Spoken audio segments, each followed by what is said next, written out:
নমস্কাৰ অসমীয়া channel daily টিপছলৈ আপোনাক স্বাগতম জনাইছো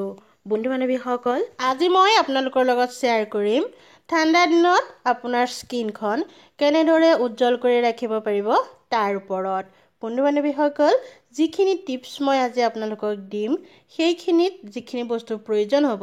সেইখিনি আপুনি ঘৰতে পোৱা অতি সহজতে গতিকে সেইখিনি ব্যৱহাৰ কৰি এই ঠাণ্ডা দিন কেইটাত আপোনাৰ স্কিনখন উজ্জ্বল কৰি ৰাখক আহক ভিডিওটি মাজলৈ যাওঁ ভিডিওটি মনোযোগেৰে চাব আৰু সম্পূৰ্ণকৈ চাব প্ৰথমে জানো আহক হাতৰ কিলাকুটি কোলা যদি পৰে তেতিয়া আমি সেই কোলা দাগ কেনেকৈ আঁতৰাম বন্ধু বান্ধৱীসকল অতি সহজ ঘৰতে পোৱা বস্তুৱে আপুনি এইখিনি ঠিক কৰিব পাৰিব আহকচোন আমি কেনেকৈ কৰিম তাৰ বিষয়ে জানো ইয়াৰ বাবে আপোনাক লাগিব এটুকুৰা নেমু আৰু অকণমান নিমখত নেমু টুকুৰা লগাই আপুনি কিলাকটিত অলপ দেৰি মাসাজ কৰিব কমসে কম 5 মিনিটমান মাসাজ কৰিব দুইটা কিলাকটিতে এনেদৰে দিনটোত দুবাৰ কৰিব আগবেলা পিছবেলা এসপ্তাহমান কৰিবচোন আপোনাৰ হাতৰ কিলাকুটি আপোনাৰ সকলো ছালৰ লগত মিলাকৈ সাফা হৈ যাব তেজপাত পিহি ৰস খালেও আমাৰ স্কিন উজ্জ্বল হয় বন্ধু বান্ধৱীসকল সুন্দৰকৈ 3-4টা তেজপাত ল'ব তিয়াই থ'ব সুন্দৰকৈ ধুই এগিলাচ পানীত তিয়াই থ'ব তাৰপিছত সেই তেজপাত কেইটা পুৱা খুন্দি তাৰ পৰা আপুনি ৰস উলিয়াব কেঁচা তেজপাত ল'ব শুকান নহয় তাৰপিছত আপুনি তাৰ যিখিনি ৰস সেই ৰসখিনি সেই গিলাচ পানীত ধুনীয়াকৈ ধুই যে তিয়াই থৈছিল পানী গিলাচ সেই পানী গিলাচত আপুনি তেজপাতৰ ৰসখিনি মিহলাই সেই গিলাচ পানী খাব এনেদৰে আপুনি ৰাতিপুৱা খাব কিবা এটা খোৱাৰ পাছত খাব খালী পেটত খালেও একো প্ৰব্লেম নকৰে আপুনি খাব এনেকৈ সপ্তাহত যদি 2 দিন খায়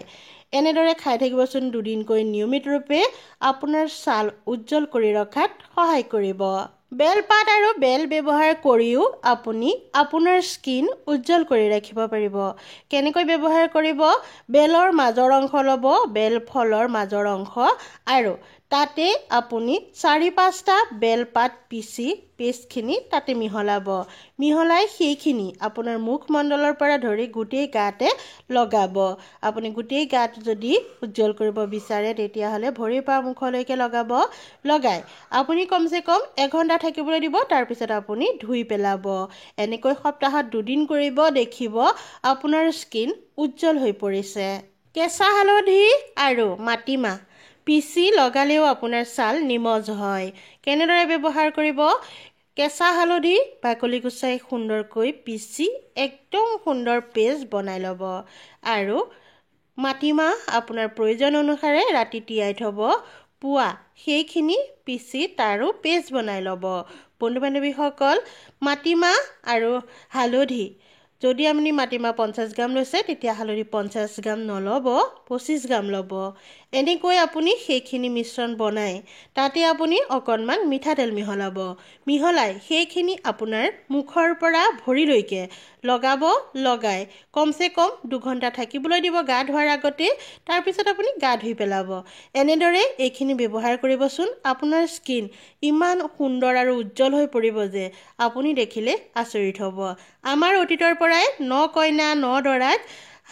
মাহ হালধিৰে গা ধোৱাৰ নিয়ম আছে ইয়াৰো এই কাৰণ স্কিন উজ্জ্বল হোৱা বন্ধু বান্ধৱীসকল একো নকৰিলেও আপুনি এইটো কৰিবচোন সপ্তাহত অন্তত 3 দিন কৰিব চাব আপোনাৰ স্কিন উজ্জ্বল হৈ থাকিব প্ৰতিদিনে 10-12 গিলাচ বীজাণুমুক্ত পৰিষ্কাৰ পানী খালেও আপোনাৰ স্কিন উজ্জ্বল কৰি ৰাখিব নিতেও 10-12 গিলাচ পানী খাবচোন আপুনি পৰিষ্কাৰ পানী খাব যাতে বীজাণু নাথাকে আপোনাৰ স্কিন উজ্জ্বল কৰাত 100% সহায় কৰিব লগতে আপোনাৰ বিভিন্ন ৰোগ নাইকিয়া কৰাটো সহায় কৰিব আপোনাৰ স্কিন উজ্জ্বল কৰি ৰখাত টোপনিও সহায় কৰে টোপনি যদি ভাল নহয় তেতিয়াহ'লে আপোনাৰ স্কিন বেজান আৰু অনুজ্জ্বল হৈ পৰে সেয়েহে এজন সুস্থ মানুহে ৰাতি 6-7 ঘণ্টা ভালদৰে টোপনি মৰাটো খুব প্ৰয়োজন বন্ধু বান্ধৱীসকল এইখিনি আছিল স্কিন উজ্জ্বল কৰি ৰখাৰ ঘৰুৱা টিপছ এইখিনি ব্যৱহাৰ কৰি আপুনি যদি সুফল পায় তেতিয়াহ'লে মোৰ লগত শ্বেয়াৰ কৰিবলৈ নেপাহৰিব। কমেণ্টত মোক জনাব ভিডিঅ'টি আপুনি কেনেকুৱা পালে। লগতে লাইকো কৰিব। পুনৰ লগ পাম। আজিলৈ আহোঁ। নমস্কাৰ।